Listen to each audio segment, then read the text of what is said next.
Migren, insanlık tarihi kadar eski bir sorun. 6000 yıl öncesine kadar giden yazılı kaynaklarda bunun izlerini ve ilk çözüm arayışlarını görüyoruz.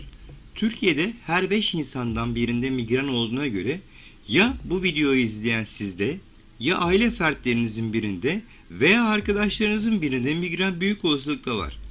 Yani hepimiz migren ataklarının ne kadar rahatsız edici olduğu, kişinin birkaç gün neredeyse işlevsiz hale getirdiğini çok iyi biliyoruz. Peki migren nedir? Migren denildiği zaman çoğumuzun aklına ilk olarak baş ağrısı gelse de migren hastalıkları ataklar sırasında baş ağrısının dışında birçok belirtiden şikayetçidir. Şiddetli, zonklayıcı, genellikle de başın bir tarafına hakim olan baş ağrısı sıklıkla görülmekle birlikte migren ataklarının bazıları baş ağrısız da olabildiğini biliyoruz. Baş ağrısına eşlik eden sorunlar arasında bulantı, kusma, ışığa, sese ve kokulara aşırı hassasiyet başta gelir. Atağın kendisi ortaya çıkmadan günler önce uyku sorunları, dikkat dağınıklığı ve konsantrasyon güçlüğü, huy değişiklikleri kendini gösterebilir. Atak bittikten sonra birkaç gün daha bu tür belirtiler devam edebilir. Bunların da ötesinde migrenlerin yaklaşık 1/3'inde atak başlamadan kısa bir süre önce aura adı verilen geçici nörolojik bozukluklar görülür. Aura sırasında 5 dakikadan 1 saate kadar uzayan süreler boyunca hastalar parıltılı, ışıklı tuhaf geometrik şekiller görür ve bu sırada görmeleri bulanıklaşır. Hatta bazen tam görme kaybı bile kaydedilmiştir. Bazı durumlarda vücudun bir tarafında yayılan bir iğnelenme, karıncalanma ve uyuşma hissi, bazen tek taraflı kuvvet kaybı, bazen de dengesizlik ve baş dönmesine varabilen korkutucu belirtiler yaşayabilirler. Öyle ki birçok migren hastası bu belirtileri ilk defa yaşadıklarında inme geçirdikleri, beyinlerinde tümör olduğu endişesiyle acil servise başvururlar.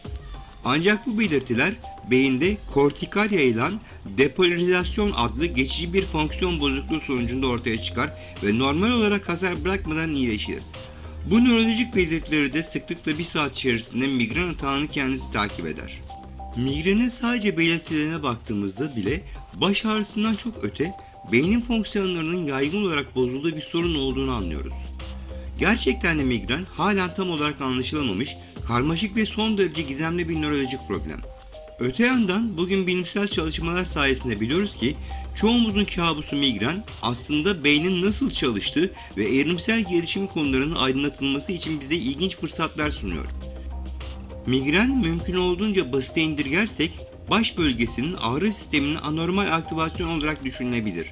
Normalde ağrı duyusu vücudun karşılaştığı travma, hücresel hasar, mikroorganizmaların varlığı, iltihaplanma gibi durumlarda aslında vücudu tehlikelere karşı uyarmak ve zararlı olan davranıştan kaçınmaya sağlamak için evrimleşmiş, yaşamsal öneme sahip bir fonksiyondur. Bu mekanizmanın baş bölgesi için özel bir öneme sahip olduğunu tahmin etmek hiç de zor değildir. Çünkü kafatasının içinde beyin gibi son derece değerli bir organın korunması söz konusu ve zamanında uzaklaştırılmayan tehditler geri dönüşü imkansız hasarlara neden olabiliyor. Bu nedenle kişinin olası tehditlerden haberdar olabilmesi için baş bölgesinin ağrı sistemi oldukça duyarlı bir şekilde gelişmiştir.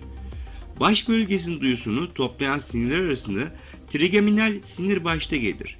Trigeminal sinir uçları beyindeki ve beyin zarlarındaki damarların etrafında sarılıdır.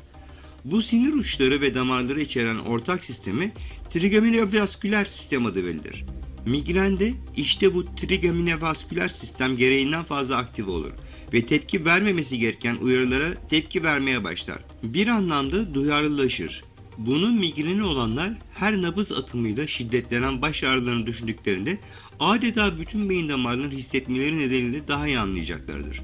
Migren atağı şiddetlendikçe ortaya çıkabilen baş ve boyun bölgesinde dokunma ve aşırı hassasiyette aslında dokunmayla aktifleşmemesi gereken ağrı sisteminin anormal duyarlılaşmasına bağlıdır. Hatta bu rahatsızlık bazen sadece baş boyun bölgesinde değil tüm vücutta görülür. Örneğin yatak çarşafları rahatsız etmeye başlar. Trigeminavasküler sistem aynı zamanda otonom fonksiyonlardan ve duygusal yanıtlardan sorumlu beyin sapı, hipotalamus ve amigdala gibi beyin bölgeleriyle yakın ilişkisi olduğu için atak sırasında yaşanan fonksiyon bozuklukları sadece ağrı sistemiyle sınırlı kalmaz. Migrenlerin iç organlarıyla veya kalpleriyle bir sorun yaşadıklarını düşünmeleri, mide, bağırsak sorunları yaşamaları, ataklar sırasında yoğun duygusal değişkenlikler yaşamaları da bu yüzdendir. Migrenlerin beyninde dış ortamdaki uyarılara karşı özellikle trigeminal sisteme yönelik duyu girdilerinde olağan dışı bir hassasiyet mevcuttur. Migrenlerin genel olarak ağrı eşiklerinin daha düşük olduğu ve tekrarlayan duysal uyarılara alışmaların daha zor olduğu da biliniyor. Örneğin günlük hayatta saat tıkırtısı gibi tekrarlayan bir sesin rahatsız ediciliği sürekli devam etmez. Beklenen, kişinin etraftan sürekli gelen sesleri filtreleyerek dikkatini sadece yeni ve kayda değer uyarılara yönlendirmesidir. Migrenlerin tekrarlayan duysal uyarılara alışma zorluğu, tekrarlayan sesin rahatsız ediciliğinin sürekli devam etmesi olarak kendisini gösterebilir. Peki neden herhangi bir travma, hücresel hasar veya enfeksiyon gibi bir durum olmamasına rağmen başın ağrı sistemi kendiliğinden aktif olur? Bu durum neden başka bir yerde, örneğin kollarımızda görülmez? Kolumuz ağrıyorsa ya kaslarımız zorlanmıştır, ya üzerine düşmüşüzdür ya da bir sinir sıkışması, dolaşım bozukluğu veya yansıyan ağrı olarak kalp damar sorunumuz vardır. Kolumuzda ya da vücudun herhangi bir bölgesinde migren türü bir olay gözlemlemiyoruz. Migrende baş bölgesinde ne oluyor ki durup dururken ağrı sistemi devreye giriyor? Güncel araştırmalar gösteriyor ki bu ataklar aslında sebepsiz değil. Ama mekanizmaları beynin karmaşık biyolojisinden ve fonksiyonel derinliklerinden kaynaklandığı için yeni anlamaya başlıyoruz. Beyin diğer organlarımıza göre son derece karmaşık fonksiyonlar yürüten, dünyayı algılamamızı ve ona tepki vermemizi sağlayan kişiliğimizi oluşturan, bizi biz yapan bir yapıdır. Beyinde bulunan milyarlarca sinir hücresi yani nöronlar aralarındaki trilyonlarca bağlantıyı sürekli uygun düzeyde ateşleyerek sinyallerin işlenmesini sağlar.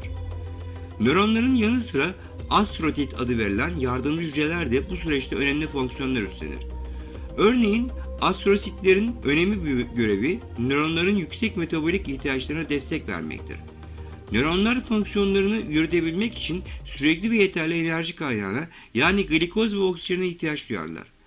Bu da yoğun ve kesintisiz kan dolaşımı tarafından sağlanır. Kan dolaşımından nöronlara glikozun ulaştırılması sürecince astrositlerin fonksiyonu çok önemlidir. Bu hücreler ayrıca ortamdaki potasyum gibi iyonların miktarını nöronların çalışabilmesi için en uygun düzeyde tutmak için çalışırlar.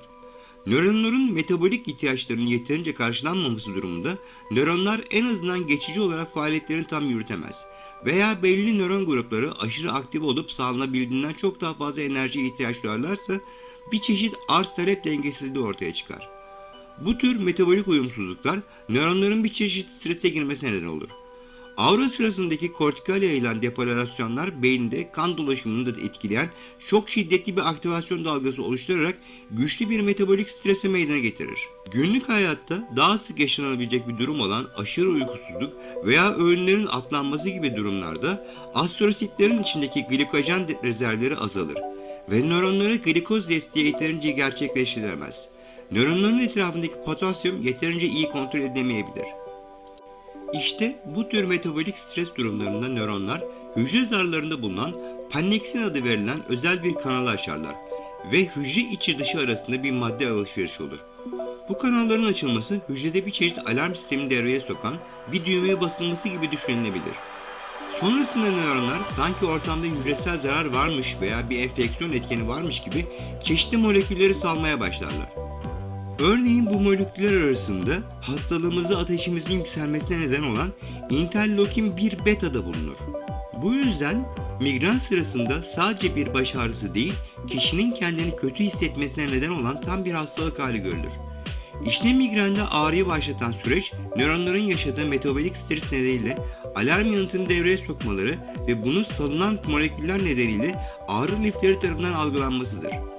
Amacı da metabolik dengesizlik daha da büyüyerek hücrelerde geri dönüşümsüz hasara neden olmadan önce erken aşamada önlemlerin alınabilmesini sağlamaktır.